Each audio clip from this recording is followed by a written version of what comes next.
Okay, so let's start our second talk for the day, which is something completely different. Compressed sensing was one of the themes of the medical imaging workshop we had in 2011, and I'm very delighted that we're having this chance as a follow-up meeting to have Jared speak here. So without further ado. Thank you very much. It's really a pleasure to be here. It occurred to me this morning when I came in and sat down that this is exactly the place where I gave my first talk outside of the US. And little did I know at that time that I was going to be moving to the UK, but it's a decade later and I feel very British. I'm going to talk about an inverse problem today. Compressed sensing and matrix completion are essentially linear algebra problems, inverse problems that are, in worst case, NP-hard, but there's been a lot of work to impose certain conditions which will allow us to prove that computationally efficient algorithms can solve for the global minima of these highly non-convex problems. Now, this talk is going to focus primarily on setting the stage for the problems and then a particular new algorithm that we've come up with called conjugate gradient iterative hard thresholding, which is a technique that we think captures some of the best properties of numerical linear algebra combined into this inverse problem. So we hope you'll agree and find it a useful algorithm. So what is going on with compressed sensing and matrix completion? The idea is quite straightforward. Data that we're interested in is not complicated. If it were complicated, then probably we've done something to the data already, such as compressing it. Most data that we're interested in will have some kind of notion of simplicity underlying it, such as time series will have a time ordering. You wouldn't get the same kind of thing if you were to do a random shuffling of a time series. Natural images will have patches which have similar values, so points that are near each other are highly connected. Or many, many other kinds of applications. Low-rank matrix approximation, you're all familiar, I'm sure, with the Netflix problem, where you presume that not everyone who watches these movies is special and has their own unique notion of what kind of movies are interesting. We all fall into certain classes, and that notion of simplicity allows an online recommendation system to suggest for us what kinds of movies that we would be interested in. So we're going to use this notion of simplicity, but rather than using it as a post-processing step to compress our image or our data, we're going to in some way change the order where we build in the processing of the compressibility. We're going to put it into the data acquisition step. So here's an example of compression for that image I just showed you. That was a nice building up in Edinburgh. This is the wavelet coefficients for the compression of that image. And what you see is a low-resolution blurred version of the image here. And then at different frequencies, you see horizontal differences and vertical differences, and again, horizontal differences and vertical differences of the image. But the important thing is most of this image is black, which corresponds to coefficients in the wavelet decomposition which are nearly zero. So if we were to threshold those and just keep the largest coefficients, we would have a high-order approximation. OK, this is great. This is what we're going to be using, notions of compressibility. And we're going to simply use the fact that we know that the data is compressible, that there is some transform for which we have a representation like this.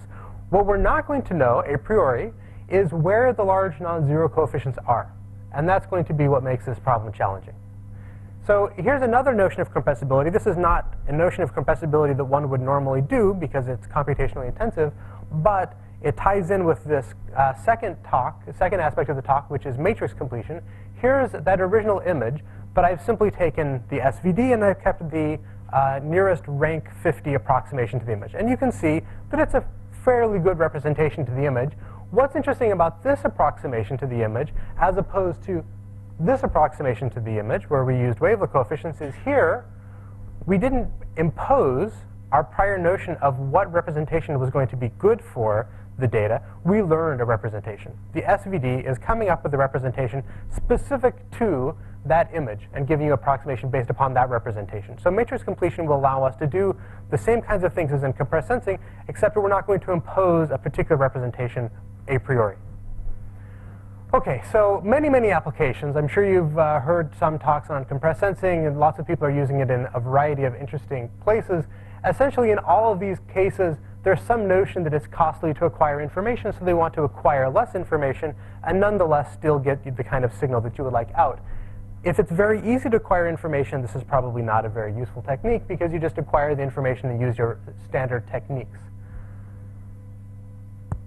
Now, let's make it a little more precise. Let's take an example of, say, this image and its wavelet decomposition. How would compressed sensing go about measuring it? Well, what compressed sensing would tell you, typically, this isn't the only way of doing it, but this is a good way of doing it, is we have some representation of which the data is simple. Let's measure it by taking inner products against something which is completely uncorrelated with the basis in which we believe the data is compressible, such as a noise mask.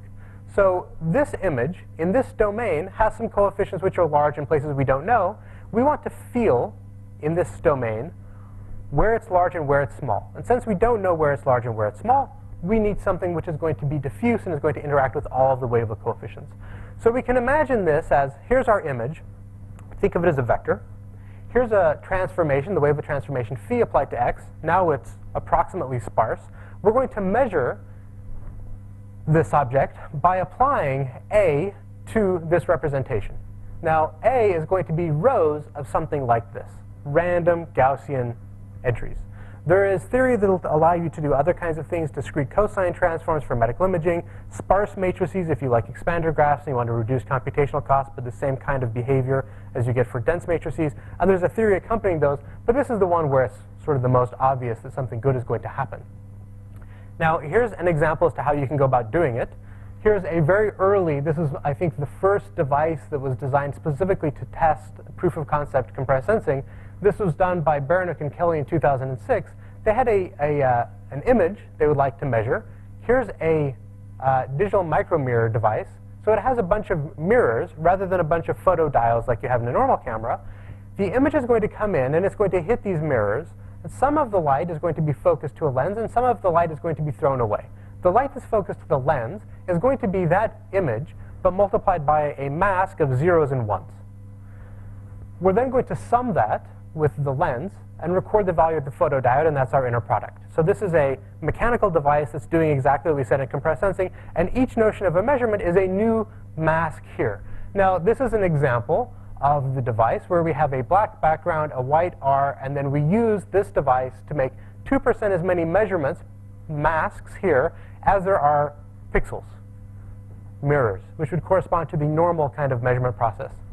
This is a very simple example, but you can see that it works. It's a good proof of concept, but certainly not brilliant. Here's an example of what these devices actually look like if you want to build one in a lab. So I was working with a group in Edinburgh, Celix Galileo. Here's where the light comes in. It hits this mirror. It then sends the light off to a lens. They didn't want to throw away half of the light, so they sent half of the light over to this lens. And they had 2 photodiodes rather than 1. And they recorded those 2 photodiodes. And that's the digital camera. This is not small, and it's maybe not terribly practical, but it's an interesting proof of concept.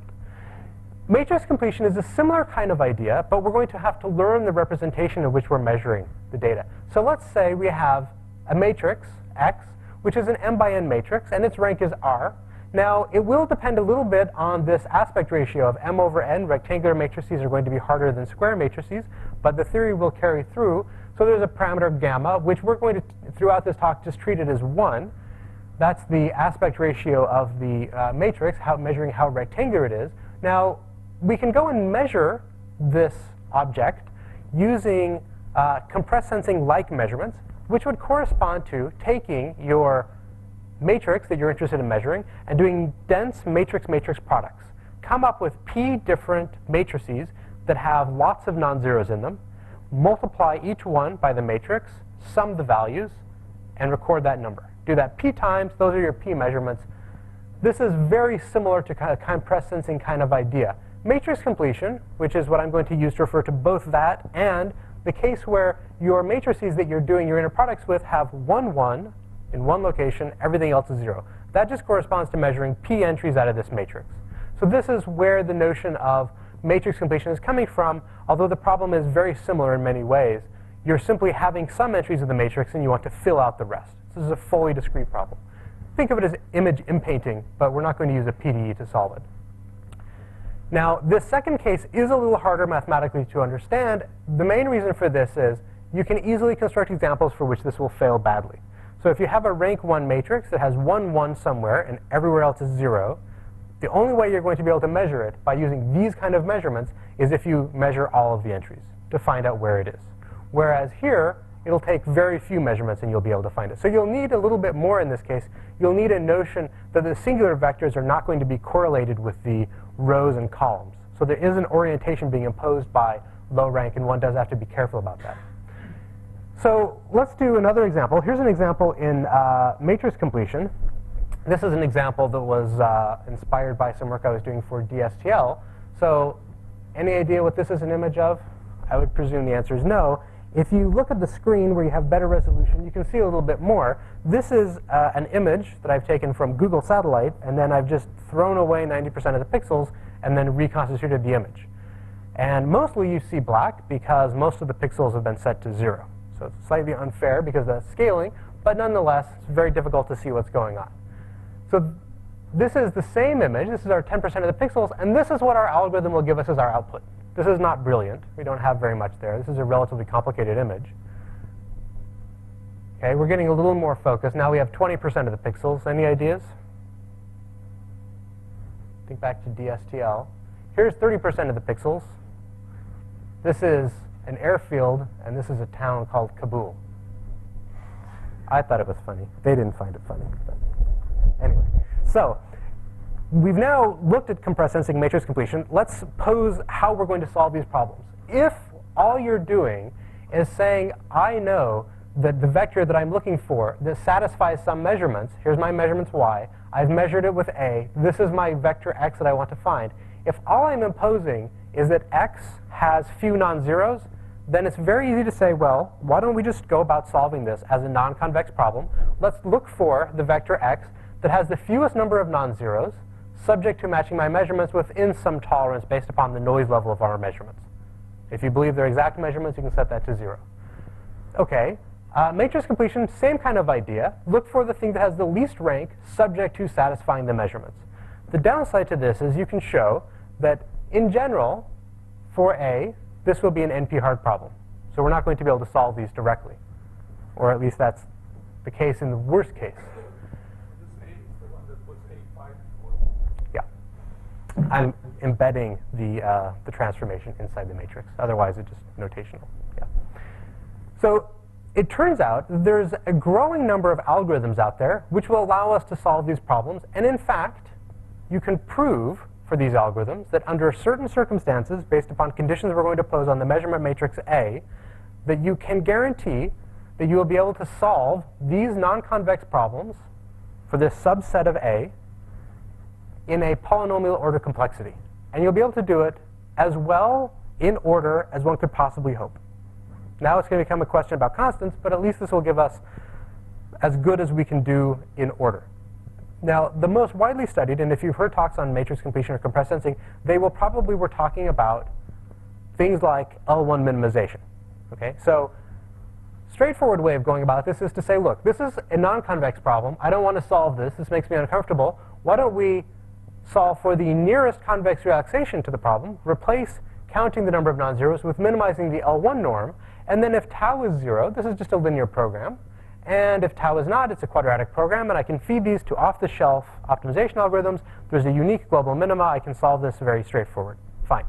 There is theory that will tell us that, in fact, solving this can recover exactly the vector that you were looking for there, provided certain conditions are met on A.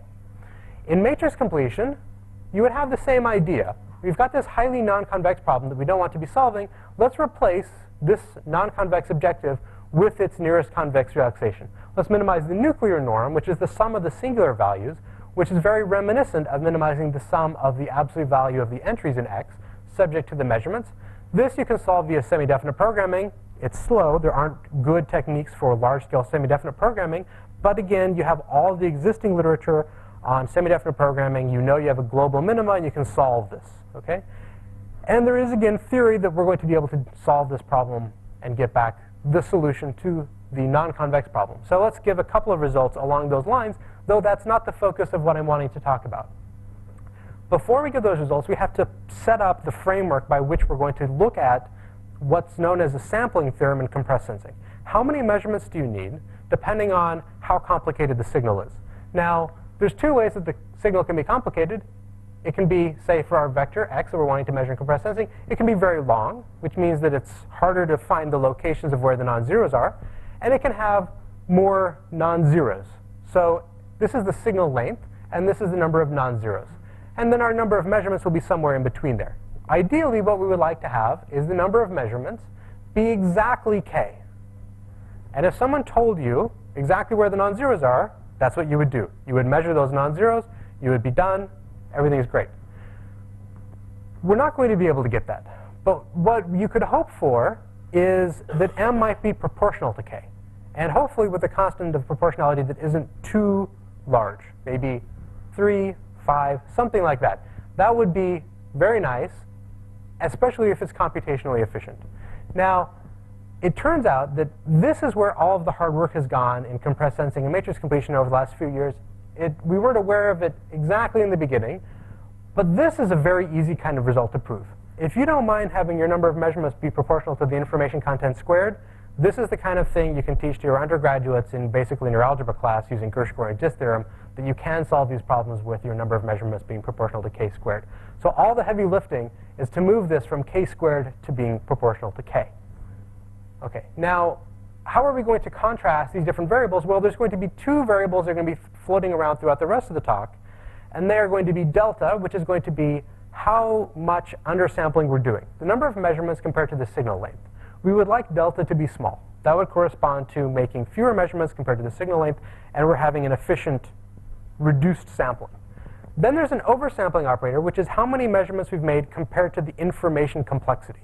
We would like this to be large. We would like m to be near k. So we want this to be small and this to be large. This measures the inefficiency in our measurements. How many, if you invert this, how many multiples of k measurements you've had to make. Okay. For matrix completion, we have the same kind of game going on, but we have different notions of simplicity and different spaces. So we're interested in measuring m by n matrices. There's, of course, mn non-zeros. The notion of simplicity is the rank, which is going to be r, and we're going to make p measurements. Now, how many degrees of freedom does the matrix have? Well, an m by n matrix of rank r has r times m plus n minus r degrees of freedom. That's the least number of measurements you can do. And to achieve that, you have to know the left and right singular vectors. You have to be able to access direct entries and of the singular values. So that's not very practical. It would be really nice if we could have our number of measurements be proportional to that number of degrees of freedom. But that might seem like it's too much to ask for. It'll turn out that we can do this, and we can do a very, very remarkably nice constant in front of this, at least in performance, if not in theory. Again, we're going to have notions of undersampling and oversampling. Undersampling is number of measurements compared to the naive case of how many measurements you certainly have to take. If you have no idea about the rank or anything about the matrix, if all their entries are independent, that would be mn. And the oversampling, which is our number of measurements compared to the number of degrees of freedom. So here's the way we describe these sampling theorems. We show plots of how this varies depending upon that variable. So here's a oldie but goodie from L1 minimization. Here's our undersampling rate. Here's our oversampling rate. So let's say you make half as many measurements as you would normally need.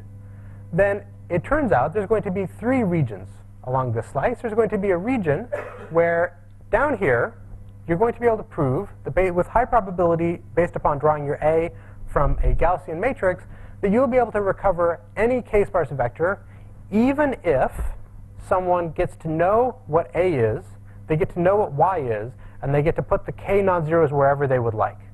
So this is an adversarial condition. This is a uniform bound, uniform guarantee over any position for the non-zeros.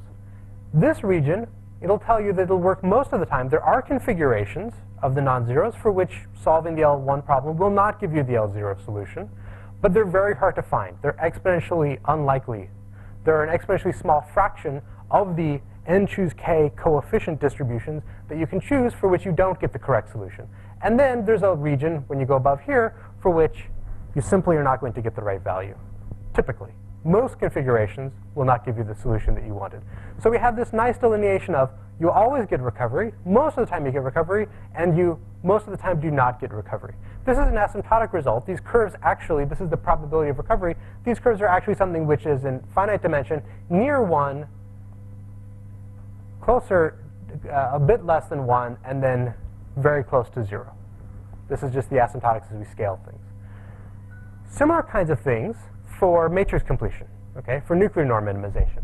We have a region down here where we can guarantee that we're going to get recovery all the time, but it's just a tiny little sliver. A region up here where we can guarantee we get recovery most of the time, and a region where there was no theory. These results have since been improved by Lotz and Trop in the last year. They have a new curve, which starts at around a half and goes like this, which is a nice result. But it's for the average case behavior. They don't have any idea how to analyze this worst case uniform guarantee. But nonetheless, this is a significant improvement.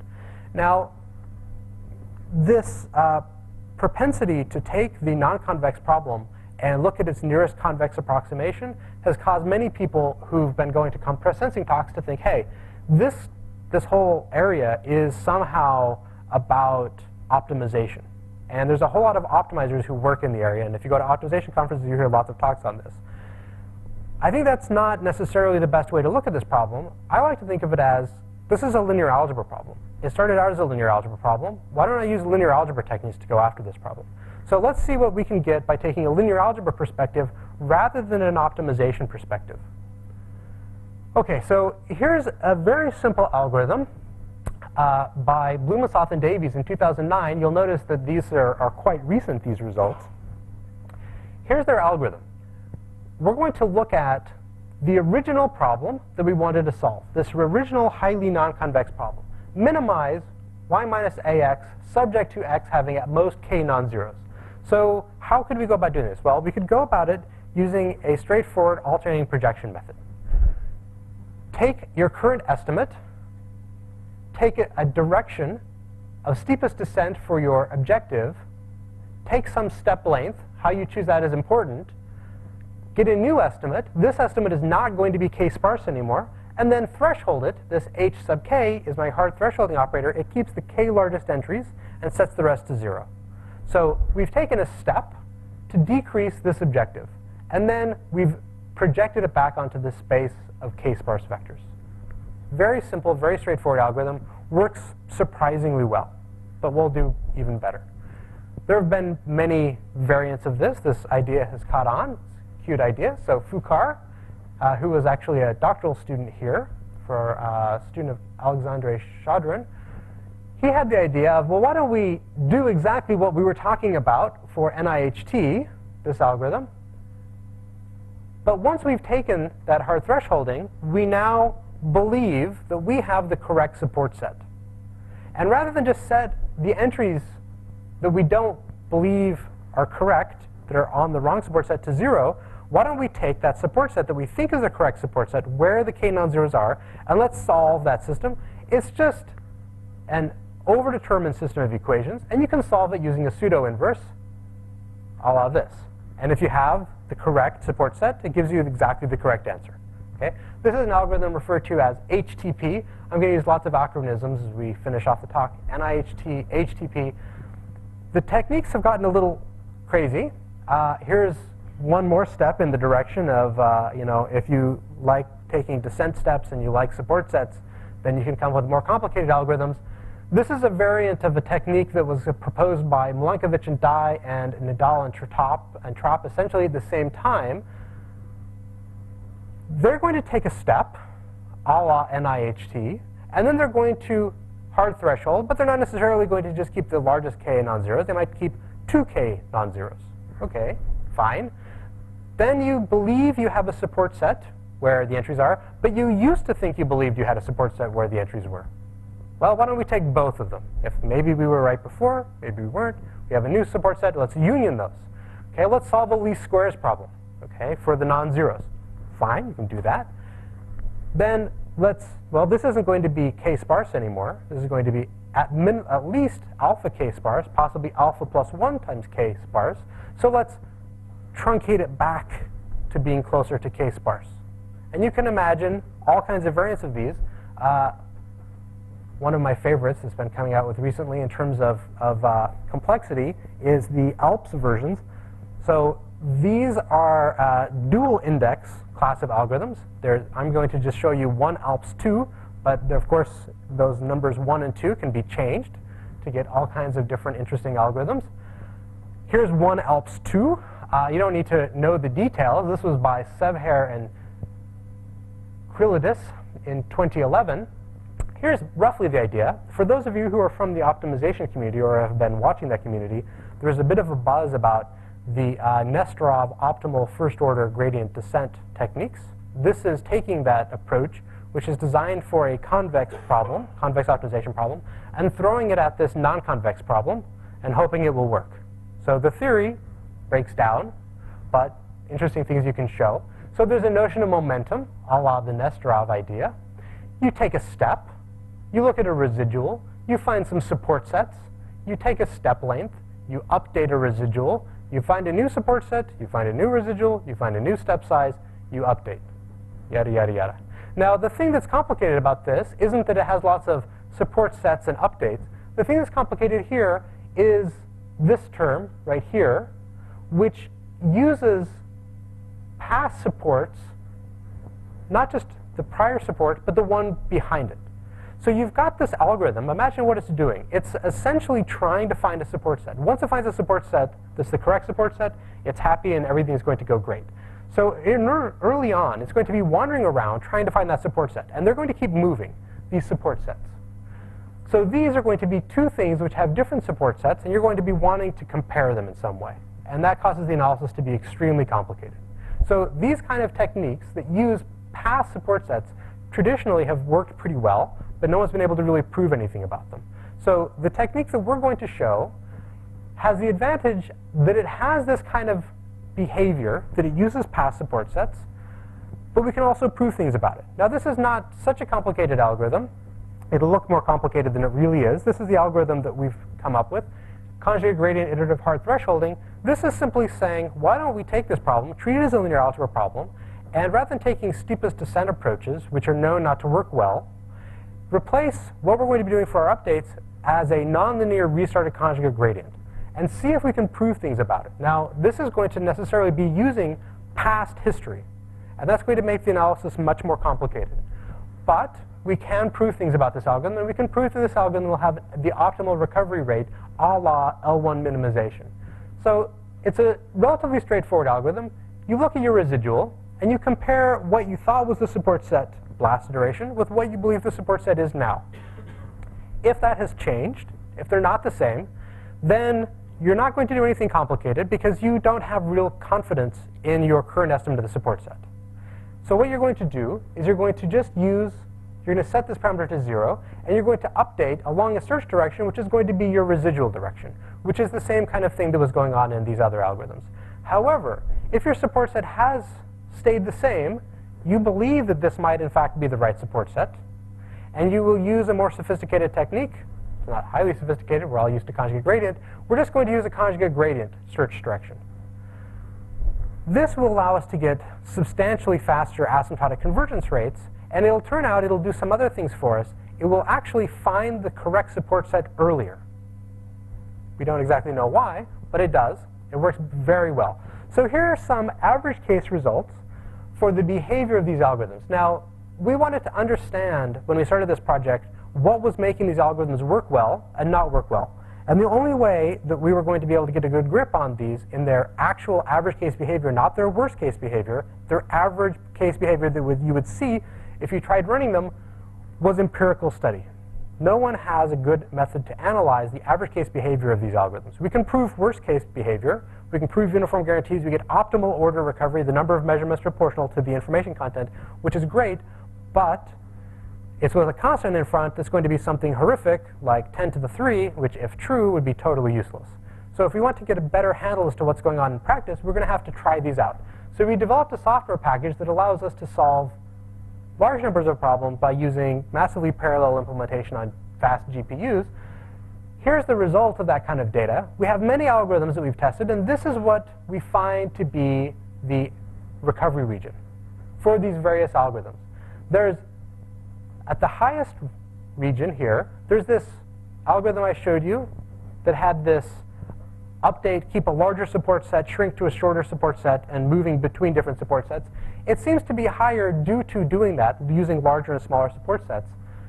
Here's this original NIHT algorithm. Here's HTP. HTP was take a descent step and then solve for the correct non-zeros on the support set. That seems like a great idea.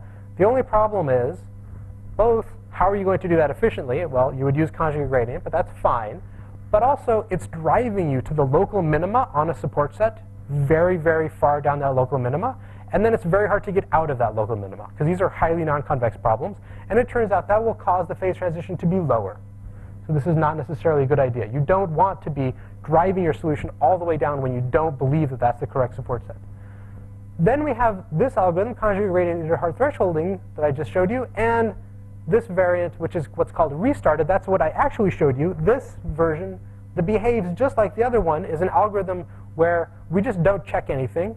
We just run nonlinear conjugate gradient as if it was OK, though we have no theory that it's fine. The orthogonalization all falls apart, and it nonetheless works spectacularly well. We'll see that in the next slide. OK, so this gives us regions where they have recovery. One thing that's interesting about this is these regions are essentially the same as what we had in the L1 problem. But this is a much, much faster approach than using an optimization algorithm. In particular, where we're most interested in is down here. These algorithms seem to all behave essentially the same down here. So if they're all working, if you're in a region here where all the algorithms are working, what we would like to know is which algorithm should you use? Which algorithm is going to be fastest? Well, you can record average runtimes for these algorithms, and then you can see how well they behave. And what you find is a very nice, interesting layering behavior, that there's a little sliver up here, these blue squares, where only this algorithm cosamp subspace pursuit works. None of the others are able to recover it, and that's because it's using a slightly larger support set.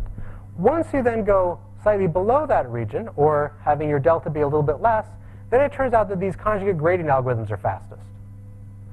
Then it turns out this algorithm ALPS is fastest. And then it turns out at the very bottom, there's a little sliver where hard thresholding pursuit is fastest. And the reason it's fastest there is it applies A transpose, it finds the correct support set, it does conjugate gradient on it, and it requires the same amount of time as these other algorithms, except with a little less memory. So it's a little bit quicker when you have it parallelized. Now, this is recovering these k-sparse vectors in the case where you have no noise. So you might wonder, what happens if I add noise? Is this all going to break down? This nice kind of layering. Well, if you add noise, the answer actually becomes much, much simpler. It turns out that when you add noise, these conjugate gradient algorithms greatly outperform all of the others.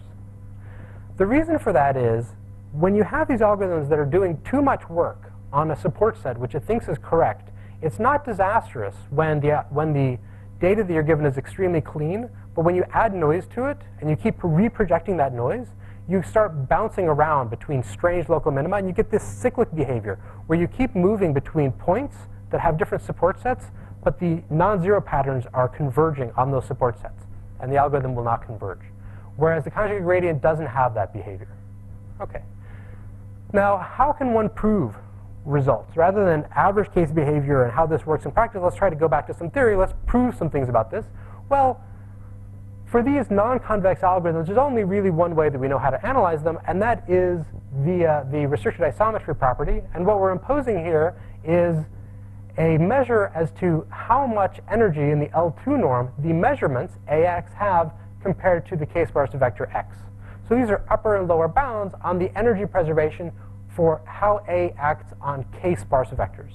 Now, you can see the reason this is a worst case analysis is you're considering all k-sparse vectors, so all n choose k different configurations, and that's going to involve a union bound in some way, and it's going to cause the results to be a bit pessimistic. But nonetheless, it's going to give us optimal order. So here's the kind of theorem that one gets for these algorithms. If your constants here, below and above, are bounded as k goes proportional to m and n, if they're bounded, and they shrink with k, which they do, and we can prove this, and we have theory, and we can give you very nice bounds on these coefficients L and k for Gaussian matrices.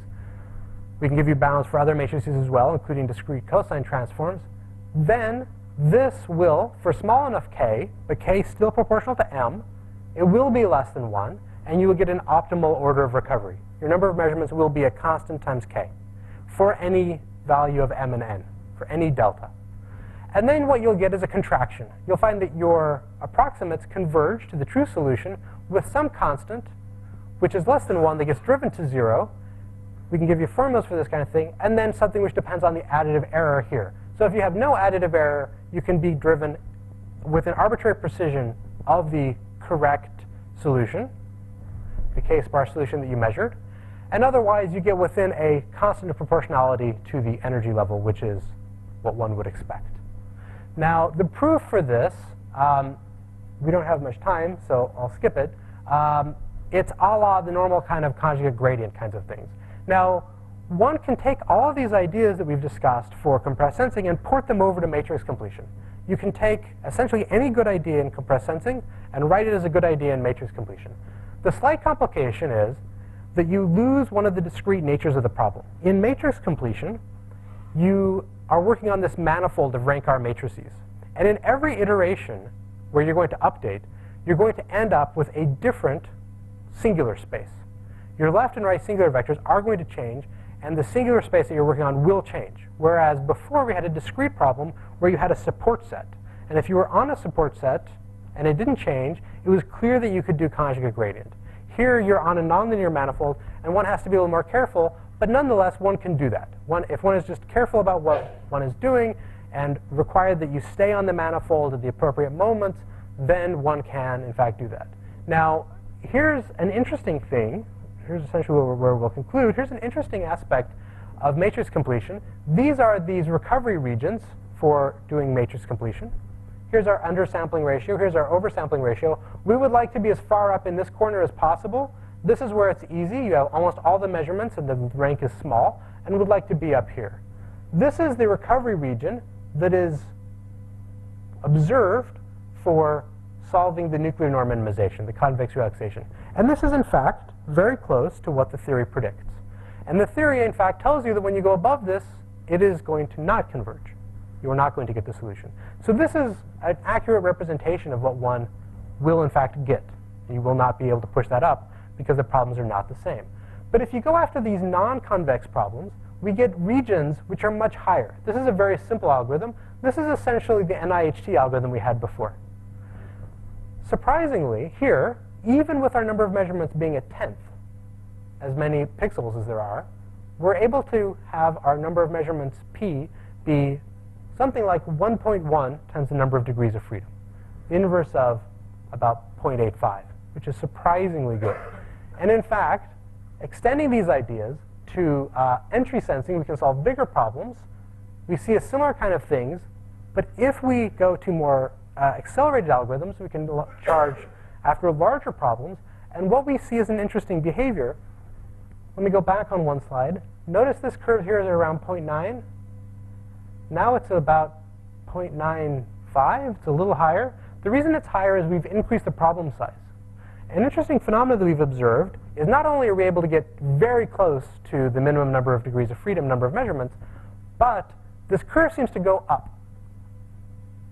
So here's a problem where we increase to 2,000 by 2,000, and we use these more sophisticated conjugate gradient iterative hard thresholding algorithms.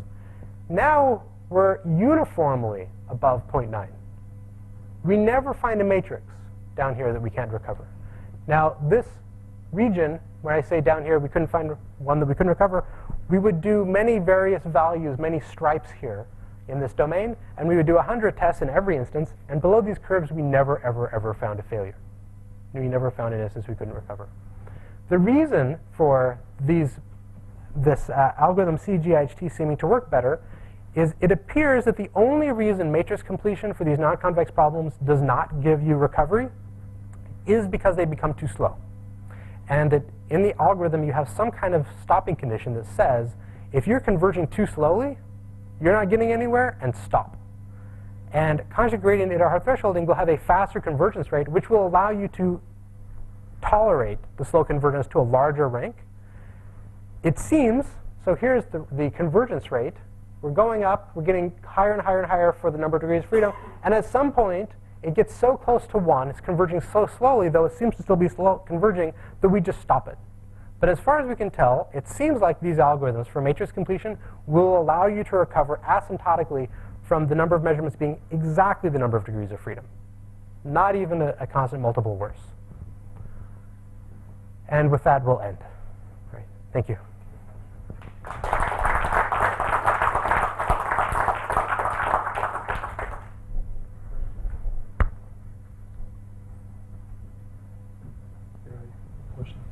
So when you look at the two problems you presented, one of them is matrix completion, and one when you just do the usual vector problem. Yeah. Some of the problems of matrix completion you can surely represent as just making the matrix a very long vector and just continuing it and finding the support of the vector, correct? In the matrix completion? Yes. Yeah, you can. So if your notion of simplicity of the matrix is that it has a few non-zeros, then you can vectorize it, and it's exactly a compressed sensing problem. Matrix completion is only different if you Number of values. if you're imposing rank is your notion of simplicity. Yeah. Was your example that you showed in the beginning with the airstrike? Yeah. I was wondering what would happen if you basically not assume that this is a matrix completion problem, but a vector completion problem. Will you get a better result from this?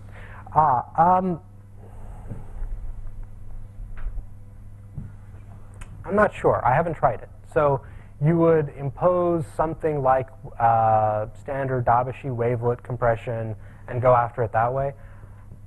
It's hard to know because what will happen is it's going to be a question of where you're at on that delta drop-off. Compressed sensing will begin to have problems, whereas matrix completion doesn't. And my guess is if you drive that undersampling far enough, matrix completion will win. And if you move the other way, compressed sensing will win. That would be my guess. Okay. One more question, if I can. What happens if your signal, so every time we do this kind of things, we assume the signal is compressible. Yeah.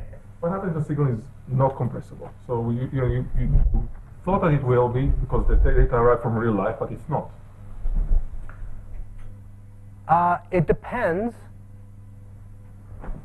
if your mismatch between your data, your measurements, and the nearest k-sparse vector, right, that would be embedded in E, if that is small compared to your tolerance you're looking for, then you'll be OK.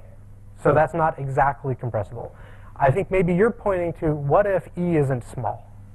So then I would say you're going after a problem that isn't compressible. The entries are all essentially independent. And you have nothing to exploit here. I'm not assuming E is not small, I'm assuming X is not compressible. Because that's what happens in many applications. So if X isn't compressible, so let's say it has a decay in its coefficients. Very, very slow, not so fast. So it's very slow. Okay. Well, that would go into how large E is, because that would be your mismatch. We would say, choose K. Tell me what your K is for how compressible you think it is. Find the X, which is the nearest K-term approximation. The rest is stuck. And the rest is your error. And if that's small enough, you'll be fine. And if it's large enough, you won't be fine. Yeah. It's not magic. It doesn't. If you have nothing to leverage, it doesn't work. Yeah. What's gamma prime here? There's a slightly complicated formula for this gamma prime. It's not exactly this. It's a number that's slightly larger than this, between this and 1. There's a formula in our paper. Yeah. In the conjugate gradient algorithm, is it critical to determine the optimal alpha step length value, or could you have just some ideas? So if you want to prove that the algorithm will work, all you need is that it's bounded. Now, that doesn't mean that it will work well. So if you want it to work well, then you have to have this adaptive step size. So there was a precursor to NIHT where they used a fixed step size, and it didn't typically work very well unless you did lots of tests and then figured out what fixed step size worked well for that particular problem, which isn't very satisfying. But if you use the alpha step size that we predict, then it will work well. Yeah. Did you consider non-additive errors? For instance, Poisson noise or multiplicative noise? No, there are other analyses where you consider, say, noise in A or other kinds of noise models. In this case, E is just whatever misfit you have, and we weren't particularly focused on the form of the misfit. But one can do a better analysis if one takes more focus on that. Yeah. Can you comment about the convergence rate of the CG or the nonlinear CG that you're using, considering the matrix that you are actually using? Because the spectrum would, in principle, the degree of the polynomial that goes through all the